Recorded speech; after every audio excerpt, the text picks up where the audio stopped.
आज third question. Last period में, जैसे लास्ट लेक्चर में मैंने कहा था कि आज हम रेज्ड एंड रिटर्न ऑफ पढ़ेंगे, तो क्या मेथड होती है raised and return of goodwill की, वो हम इस क्वेश्चन में आज देखेंगे। तो सबने रूलिंग कंप्लीट किया हुआ है, पोस्टिंग हम स्टार्ट करते हैं, साइमल्टेनियसली आप भी करेंगे और बोर्ड पे भी रहेगा। सबसे पहले transfer balances of Rambha, Menaka and Urvashi in their respective capital account.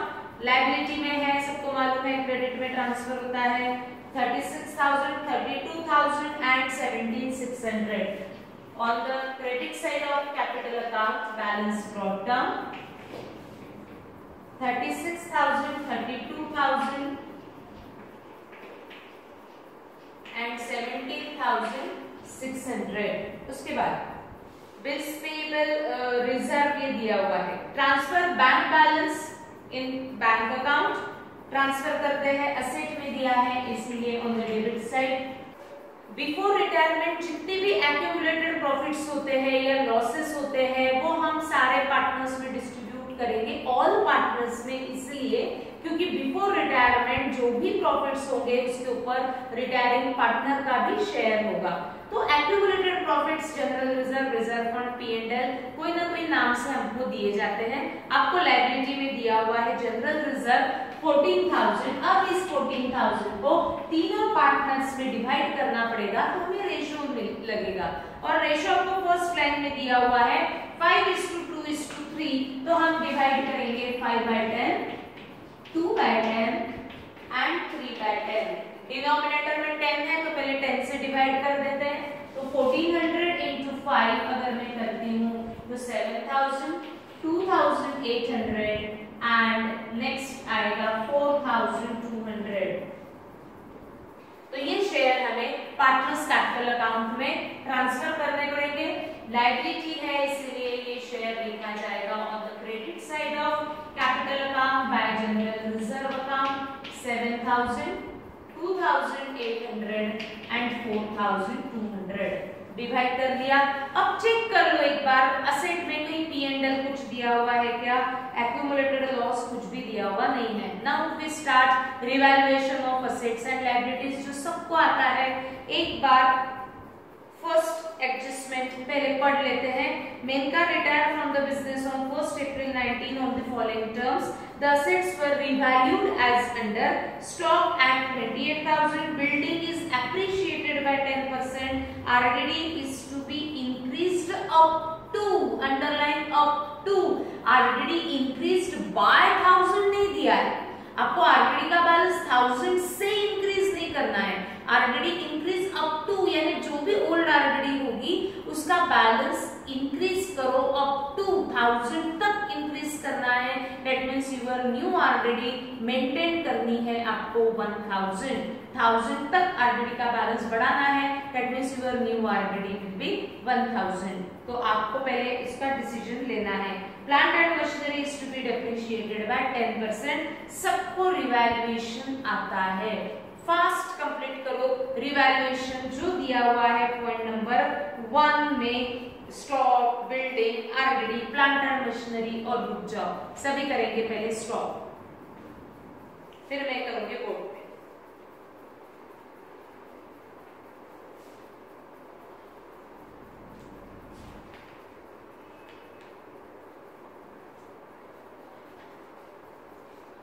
Stock हो गया क्या, चेक करो सभी। ठीक, मैं स्टार्ट करूंगी, स्टॉक को रिकॉर्ड करूंगी, ये सबको आना ही चाहिए। रिवाइज्ड फिगर ऑफ स्टॉक देखो बैलेंस शीट में लिखा हुआ है क्या,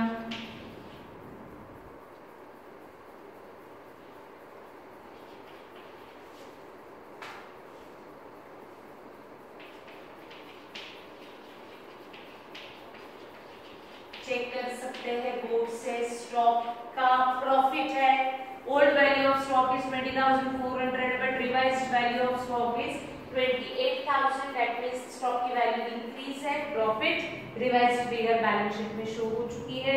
नाउ फर्स्ट का second part building is appreciated, that means again building पे प्रॉफिट है, पहले आप करेंगे, हो चुका है, ठीक।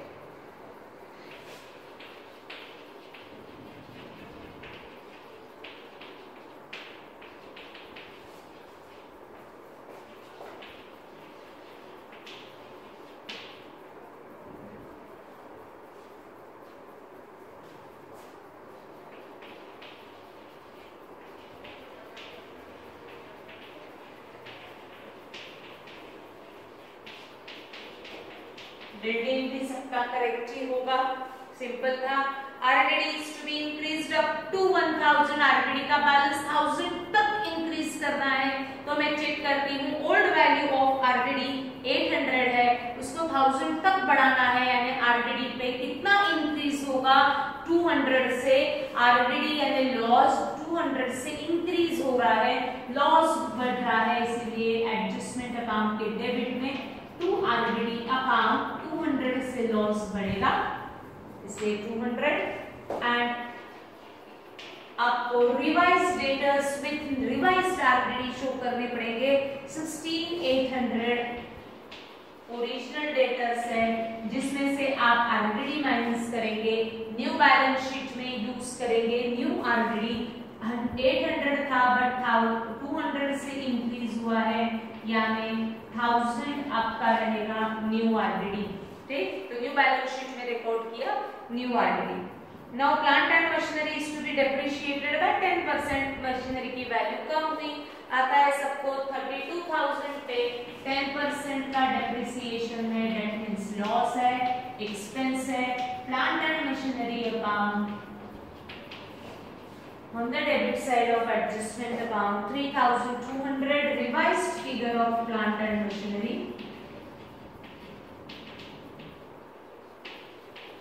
on the asset side, less depreciation।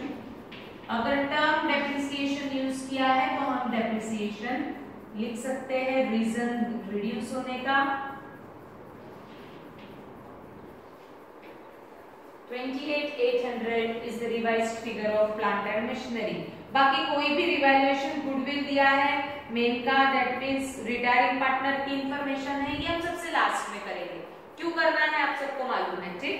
उसके बाद गुडविल एंड कैपिटल हम लास्ट में करेंगे। आगे बढ़ते हैं, बाकी कोई भी रिवैल्यूएशन नहीं दिया है तो अब हमें बैलेंस शीट चेक करना है, non revalued assets liabilities as it is balance sheet में रिकॉर्ड कर देना है। लायबिलिटी में कैपिटल्स पोस्ट हो चुके हैं, क्रेडिटर्स बिल्स पेएबल कोई रिवैल्यूएशन नहीं था, एज इट इज पोस्ट कर देते हैं। क्रेडिटर्स 20,000, बिल्स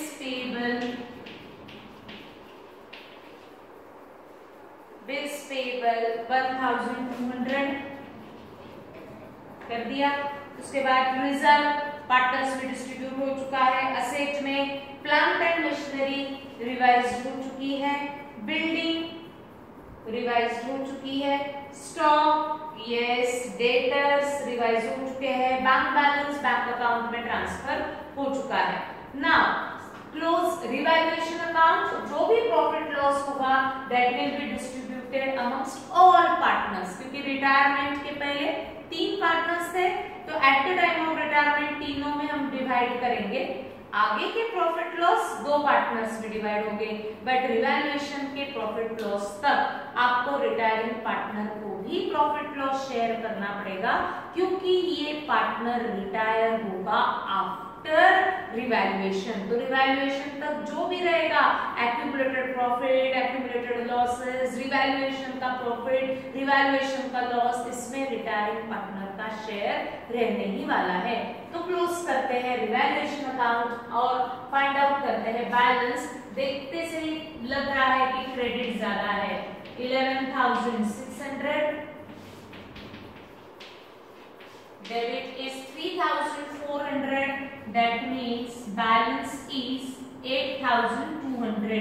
8,200 को हम डिवाइड करेंगे 5/10, 2/10 एंड 3/10। सेकेंड पार्टनर का शेयर 2 है, तो 2/10 एंड 3/10, 10 से डिवाइड अगर मैं करती हूँ तो 8,200, 4,100, 16,400, 24,600,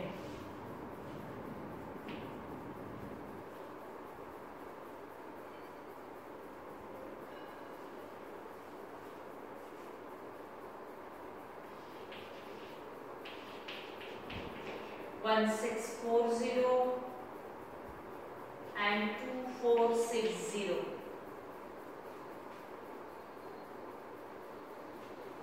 4,100, 1640 and 2460. फर्स्ट पार्टनर का शेयर रहेगा, first share that is Rambha's capital, Menka's capital, and third one is Urvashi's capital. Yes, Urvashi's capital. Divide करेंगे, पार्टनर्स कैपिटल अकाउंट में ट्रांसफर करेंगे by P&L adjustment account 4,100, 1640 and 2460. यहाँ तक एडमिशन में भी सेम है, रिटायरमेंट में भी सेम रहेगा और डेथ में भी सेम रहेगा। रिवैल्यूएशन ये तीनों स्टेजेस में रिवैल्यूएशन ये फर्स्ट स्टेप सेम होती है। ठीक ना, अब रिटायरिंग पार्टनर कौन है ये सबसे पहले देखा जाएगा। रिटायर कौन हो रहा है? मेनका। तो मेनका परमानेंटली फर्म में से बाहर जा रही है। जो पार्टनर परमानेंटली फर्म में से बाहर जा रहा है तो उसका जो भी पैसा होगा वो उसको वापस कर। तो कौन से टाइप का अमाउंट हम वापस करेंगे? तो सबसे पहले उसका गुडविल का शेयर और उसका कैपिटल, ये दो अमाउंट उसकी फर्म में होती है। जब भी हम फर्म में एडमिट करते हैं तो ये दो ही पैसा लिया जाता है, रिटायर होगा ये दो पैसा वापस किया जाए। तो सबसे पहले गुडविल को वापस किया जाएगा मेनका को, और सबसे लास्ट में मेनका का कैपिटल भी रीपे होगा। कैपिटल मींस मनी इन्वेस्टेड, ये अमाउंट फर्म को वापस कर देनी पड़ती है जब वो रिटायर होगा, डेथ होगा या डिसॉल्व होगा, ये सबको मालूम है। तो यहाँ मेनका हो रही है रिटायर, तो सबसे पहले उसका गुडविल का शेयर वापस कर दो। उसने आज तक जो भी फर्म में मेहनत की है वो मेहनत को मॉनेटरी टर्म्स में उसको वापस कर। तो ये अमाउंट आपको या तो दी जाएगी या कैलकुलेट करनी पड़ेगी। इस गुडविल को कैलकुलेट करने के लिए भी मेथड्स होती है, हम पढ़ चुके हैं एडमिशन। तो वो मेथड अप्लाई करके गुडविल निकाला जाता है, फिर डिस्ट्रीब्यूट किया जाता है। कुछ क्वेश्चन में आपको डायरेक्टली गुडविल का अमाउंट दिया जाएगा। क्या है गुडविल का इंफॉर्मेशन, ये पॉइंट नंबर 2 पढ़ के हमें पता लग सकता है। देखते हैं point 2। The goodwill of retiring partner is valued at 8,000 and the remaining partners decided that goodwill be written back in their new profit sharing ratio which will be 5:3. नहीं समझा, वापस पढ़ते हैं। The goodwill of retiring partner, अब मैं sentence को cut करते हुए पढ़ूंगी। The goodwill of retiring partner is valued at 8,000. क्या मीनिंग है फर्स्ट लाइन का? Goodwill of retiring partner is valued at 8,000। समझा? यानी ये जो 8,000 है वो पूरी फर्म का गुडविल है या रिटायरिंग पार्टनर का शेयर इन गुडविल है? कल मैंने एक्सप्लेन करते हुए कहा था कि गुडविल हम रिटायरमेंट में हमें पे ही करना है रिटायरिंग पार्टनर, तो मुझे गुडविल हमेशा पेएबल दिखाना पड़ता है और पेएबल को हम रेज्ड बोलते हैं। ठीक, रेज्ड यानी payable. What is the meaning of raised? Goodwill amount is payable. अब ये पेएबल, ये जो रेज्ड है, ये दो अमाउंट में शो किया जा सकता है। एक तो पेएबल दिखाओ ऑल पार्टनर्स को, या पेएबल दिखाओ सिर्फ रिटायरिंग पार्टनर को। कुछ भी शो कर सकते हो। गुडविल ऑफ द फर्म दिया है तो मुझे सारे पार्टनर्स को पेएबल दिखा दिखाना पड़ेगा। और अगर बोला है कि रिटायरिंग पार्टनर को रेस करना है तो मुझे पेएबल सिर्फ रिटायरिंग पार्टनर को शो करना पड़ेगा। जैसे फर्स्ट क्वेश्चन था उसमें गुडविल ऑफ द फर्म दिया था तो हमने सारे पार्टनर्स को पेएबल दिखाया था क्योंकि वो एक्सपेक्ट कर रहे हैं। Goodwill of the firm mentioned है यानी पेएबल सबको है, सबको उनका उनका शेयर डिस्ट्रीब्यूट करके रख दो एट द टाइम ऑफ कोई ना कोई रिटायर जो हो रहा है उसके रिटायरमेंट के समय। या गुडविल सिर्फ रिटायरिंग पार्टनर को भी आप पेएबल दिखा सकते हो, जैसे हमने लास्ट पीरियड में देखा आपको सिर्फ रिटायरिंग पार्टनर का शेयर रेस करो ऐसा दिया हुआ था तो हमने पेएबल सिर्फ रिटायरिंग पार्टनर को दिखाया था। इस क्वेश्चन में पूरे फर्म का गुडविल दिया होगा तो मुझे सारे पार्टनर्स को पेएबल दिखाना पड़ेगा। रिटायरिंग पार्टनर का शेयर दिया होगा तो मुझे सिर्फ रिटायरिंग पार्टनर को पेएबल दिखाना पड़ेगा। क्या दिया है point number 2, the goodwill of retiring partner is valued at 8000, यानी ये 8000 किसका शेयर है, सारे पार्टनर्स का कि रिटायरिंग पार्टनर का। दिया है ना रिटायरिंग पार्टनर, यानी आप गुडविल को पेएबल दिखाएंगे सिर्फ रिटायरिंग पार्टनर को। ठीक, तो रिटायरिंग पार्टनर को पेएबल दिखाना है। फर्म को ये amount payable to retiring partner, who retire, कौन रिटायर हो रहा है, मेनका रिटायर हो रही है तो पेएबल किसको दिखाओ, मेनका को दिखाओ। रूल कहता है credit to money is payable, Menaka को अमाउंट इज पेएबल, इसीलिए गुडविल की एंट्री में गुडविल की एंट्री में हमें मेनका को पेएबल दिखाना है यानी क्रेडिट करना पड़ेगा। बैलेंस शीट के नीचे सभी लिखेंगे वर्किंग नोट। सबसे पहले वर्किंग नोट हम प्रिपेयर करेंगे फॉर गुडविल। यहाँ हमेशा होगा रेस, बट यहाँ रेस उन्होंने कंडीशन दी है कि सिर्फ रिटायरिंग पार्टनर को रेस करो यानी पेएबल सिर्फ रिटायरिंग पार्टनर को दिखाओ, इसीलिए credit to money is payable, Menka's capital account credit 8000, Menka's capital account credit 8000। ये 8000 का किस चीज का अमाउंट पेएबल है, गुडविल का, तो हम डेबिट करेंगे गुडविल अकाउंट डेबिट 8000। यहाँ गुडविल की एंट्री एंड नहीं हुई, आपको इसके आगे और भी कुछ कहा है, and the remaining partners. Menaka तक चली जाएगी, बचेंगे कौन, रिमेनिंग पार्टनर्स कौन रहेंगे, रंभा एंड उर्वशी। डिसाइडेड, उन्होंने डिसाइड किया goodwill is return back, underline return back means goodwill को राइट ऑफ करो यानी गुडविल अकाउंट को बुक्स ऑफ अकाउंट में से कैंसिल करो। अगर मैं गुडविल की एक ही एंट्री शो करती हूँ तो मुझे गुडविल अकाउंट को बुक्स ऑफ अकाउंट में यानी बैलेंस शीट में शो करना पड़ेगा। बट उन्होंने क्या डिसाइड किया, remaining partners decided that goodwill be return back, goodwill को बैलेंस शीट में वो चाहते हैं कि बैलेंस शीट में ना दिखे, दिया है ऐसा, तो उसको रिटर्न ऑफ करो, रिटर्न बैक करो यानी गुडविल की कैंसिलेशन की एंट्री पास करो। तो गुडविल कैंसिल करना है, राइट ऑफ करना है, तो कैंसिलेशन ऐसा काट पीट करके तो नहीं होने वाला ना। तो जो एंट्री मैंने पेएबल दिखाई है उस पेएबल की एंट्री को मुझे कैंसिल करना पड़ेगा, तुमने ऐसा दिया हुआ है। तो कैंसिल करने के लिए मुझे कैंसिलेशन की भी एंट्री रिकॉर्ड करनी पड़ेगी और इस कैंसिलेशन की एंट्री को रिकॉर्ड जब हम करेंगे तो उसको कहा जाता है, मैंने पहले रेस्ड पेएबल दिखाया और उसको कैंसिल किया मींस राइट ऑफ किया, इसीलिए इस मेथड को कहा जाता है raised and return of. Partners ने डिसाइड किया कि ये गुडविल बुक्स ऑफ अकाउंट में दिखना नहीं चाहिए। जब गुडविल बुक्स ऑफ अकाउंट में नहीं दिखेगा यानी गुडविल की एक एंट्री रहने वाली नहीं है। अगर मैं गुडविल की सिंगल एंट्री पास करती हूँ तो गुडविल अकाउंट शोज बैलेंस, तो बैलेंस दिखेगा तो जबरदस्ती से मुझे बैलेंस शीट में तो उसको कैरी फॉरवर्ड करना ही पड़ेगा। अब ये डिसाइड किया है उन्होंने कि ये गुडविल को बुक्स ऑफ अकाउंट में रिकॉर्ड नहीं करना, तो जो गुडविल की एंट्री पास की है इसकी सेकेंड एंट्री करनी पड़ेगी ताकि goodwill account books of account में से कैंसिल हो, तो मुझे गुडविल के कैंसिलेशन की एंट्री पास करनी। और कैंसलेशन के लिए रूल अप्लाई नहीं होता।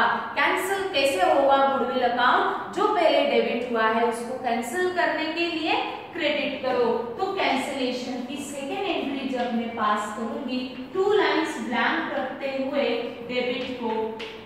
डेबिट के लिए 2 लाइंस ब्लैंक रखते हुए हम क्रेडिट कर देंगे गुडविल को 8000। क्यों? क्योंकि उन्होंने कहा है कि goodwill is to be return back यानी उसको राइट ऑफ करो, कैंसिल करो।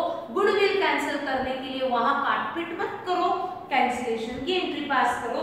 जो डेबिट हुआ है उसको कैंसिल करने के लिए हम करेंगे क्रेडिट। कर दिया विद सेम अमाउंट, 8000 से डेबिट हुआ तो कैंसिल भी होगा 8000 से। अब डेबिट मुझे कुछ ना कुछ करना है, ये मेरी इनकम्प्लीट एंट्री है। किसने डिसाइड किया गुडविल को कैंसिल करने के लिए? Remaining partners. कौन है रिमेनिंग पार्टनर्स? रिमेनिंग पार्टनर्स है रंभा एंड उर्वशी। इसीलिए एंट्री में रंभा एंड उर्वशी को डेबिट करो। बट ये लॉजिक नहीं है, इसका लॉजिक अलग है। मैं एक्सप्लेन करने वाली हूँ कि क्यों पार्टनर्स को डेबिट किया जाता है। आज हमको इतना नहीं समझेगा, इसीलिए कैंसिल करने के लिए मैंने गुडविल को क्रेडिट किया। डन, गुडविल कैंसिल हो चुका है। डेबिट किसी ना किसी को करना है। याद रखने के लिए मैंने क्या कहा कि किसने डिसाइड किया राइट ऑफ करने के लिए? रंभा एंड उर्वशी। तो डेबिट कर दो रंभा एंड उर्वशी। बट ये लॉजिक नहीं है, लॉजिक में एक्सप्लेन करूंगी। ठीक, कौन से रेशो में? अब ये 8000 में रंभा और उर्वशी है तो मुझे दोनों में ये डिस्ट्रीब्यूट करना पड़ेगा, तो रेशो लगेगा ना। और उन्होंने दिया हुआ है return back in their new profit sharing ratio which will be 5:3।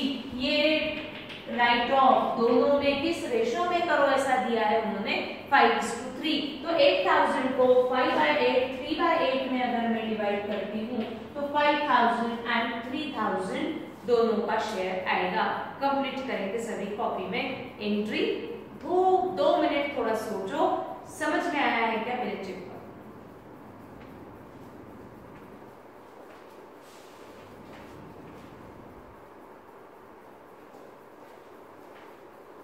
ठीक, सबसे पहले तो गुडविल को हमें पेएबल दिखाना है। हम 2 टाइप में पेएबल शो कर सकते हैं, ऑल पार्टनर्स या रिटायरिंग पार्टनर। कहां से पेएबल दिखाना है क्वेश्चन में दिया गया है। जो 8000 दिया है वो रिटायरिंग पार्टनर का शेयर है, यानी वो आपसे एक्सपेक्ट कर रहे हैं कि पेएबल सिर्फ रिटायरिंग पार्टनर को दिखाओ। इसलिए हमने पेएबल में सिर्फ मेनका को पेएबल दिखाया। Credit to monies payable, entry pass की गुडविल टू मेनका। बट यहाँ ये ट्रांजैक्शन खत्म नहीं हुआ, उन्होंने आगे दिया है remaining partners decided to write back goodwill in their new profit sharing ratio. Write off goodwill यानी गुडविल को राइट ऑफ करो, कैंसिल करो। गुडविल अकाउंट जो ओपन हुआ है फर्स्ट एंट्री में उसको कैंसिल करो, इसीलिए मैंने सेकेंड एंट्री पास की, कैंसिलेशन की। कैंसिलेशन के लिए कोई रूल तो फॉलो नहीं होता। जो डेबिट हुआ वो कैंसिल करने के लिए हमने क्रेडिट किया। अब मुझे चाहिए डेबिट अकाउंट, क्योंकि डेबिट किसी न किसी को करना है। मैंने बताया कि डिसाइड पार्टनर्स ने किया तो पार्टनर्स को डेबिट करो। कौन से रेशो में करो? दिया हुआ है 5:3, इसलिए 8000 को 5:3 में हमने कैलकुलेट किया। नाउ पोस्ट करते हैं एंट्री गुडविल टू मेनका, यानी मेनका के क्रेडिट में बाय गुडविल। बट चेक करो मेनका कौन से नंबर की पार्टनर है। न्यू पार्टनर हमेशा एंड में ही रहता है अकाउंट में, बट यहाँ कोई भी रिटायर हो सकता है ना। तो मेनका है सेकंड नंबर की पार्टनर, इसीलिए सेकंड कॉलम में लिखेंगे आप 8000। फिर है रंभा उर्वशी टू गुडविल, तो रंभा उर्वशी के डेबिट में to goodwill. Rambha first partner है तो फर्स्ट कॉलम में, उर्वशी थर्ड पार्टनर है तो थर्ड कॉलम में 3000 हो गया। गुडविल को हमने पेएबल दिखा दिया। अब सब इकट्ठा अमाउंट उसको हम कैपिटल के अगेंस्ट पे करेंगे। क्या क्या पे करना है? रंभा को उसका ओरिजिनल कैपिटल, उसका एक्यूमुलेटेड प्रॉफिट में शेयर, उसका रिवैल्यूएशन का प्रॉफिट, उसको गुडविल भी देना है। ये सब टोटल रंभा का मेनका का हमें देखना है कितना अमाउंट इज पेएबल। तो कैलकुलेट करते हैं। जो पार्टनर रिटायर होता है उसका अकाउंट सबसे पहले क्लोज करो। तो क्लोज करने के लिए हम मेनका का डेबिट और मेनका का क्रेडिट कैलकुलेट करेंगे। डेबिट में तो 0 ही है, कुछ भी नहीं है सेकंड पार्टनर के। क्रेडिट में देखते हैं कितना अमाउंट है, 404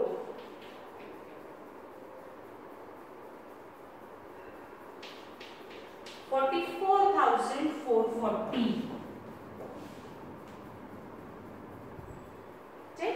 ऐसी पोजीशन है। तो डेबिट है 0, क्रेडिट है 44,440। कैलकुलेट करते हैं बैलेंस, दोनों अनइक्वल है ना, बैलेंस यानी इन दोनों का डिफरेंस, क्रेडिट माइनस डेबिट। अगर मैं करती हूँ balance is 44,440 which shows credit balance. Credit balance means amount is payable. Debit balance means amount is receivable. Form के बुक्स में मेनका's account shows credit balance, that means amount is payable to Maneka. Menaka को retirement के समय 44,440 rupees देने हैं। क्या form के पास उतनी कैश है क्या? पहले चेक करो। कैश अकाउंट में देखते हो तो बैंक में तो हमारे सिर्फ 12,400 ही है, बट मेनका को देना कितना है? 44,440। यानी हम उसको eight the time of retirement full payment नहीं कर सकते, पार्ट पेमेंट जरूर कर सकते हैं।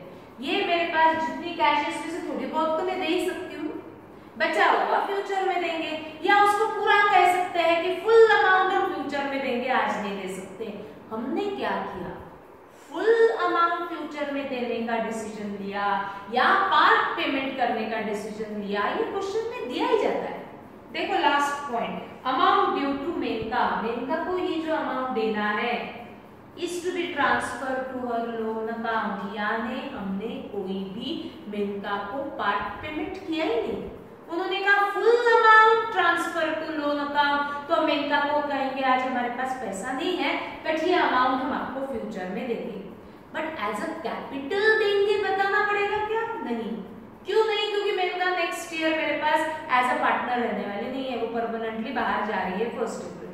तो ये अमाउंट पेएबल को मुझे कोई ना कोई नाम देना पड़ेगा, कैपिटल तो नहीं दे सकते, इसलिए उन्होंने दिया है कौन से अकाउंट में रखो इसका पैसा? लोन में।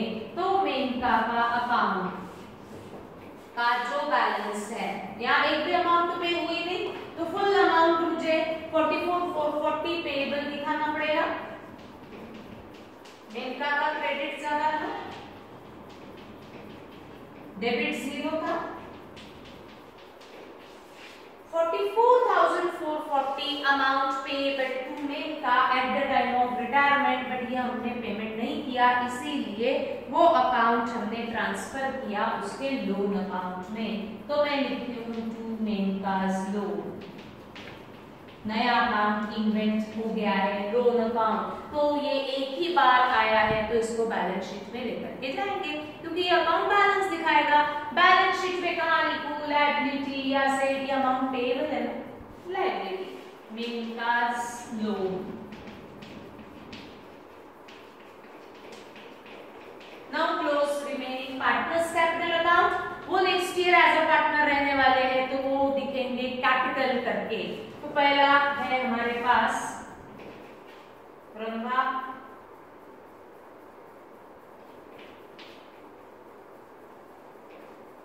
$47,100 minus 5,000 is 42,100। सर्कल कर देंगे। उर्वशी का बैलेंस कैलकुलेट करो।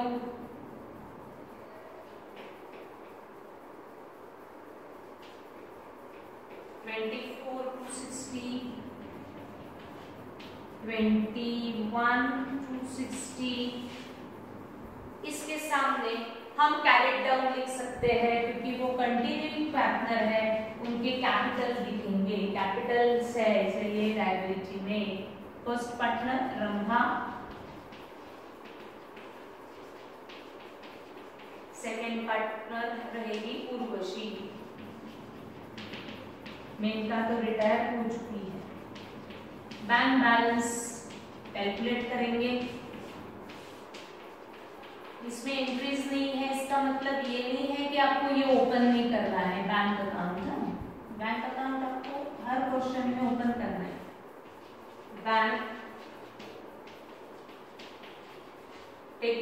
ऑफ बैलेंस शीट टैली होना चाहिए। करेंगे सभी, पहले आप।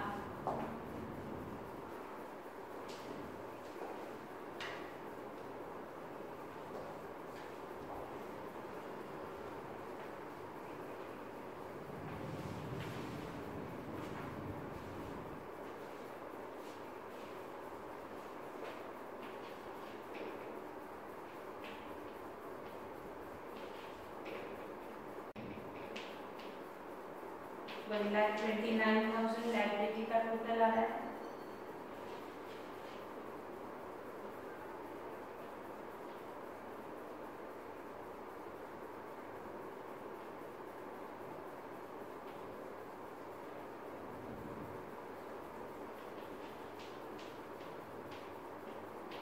$1,29,000 सिर्फ गुडविल में सोचना है।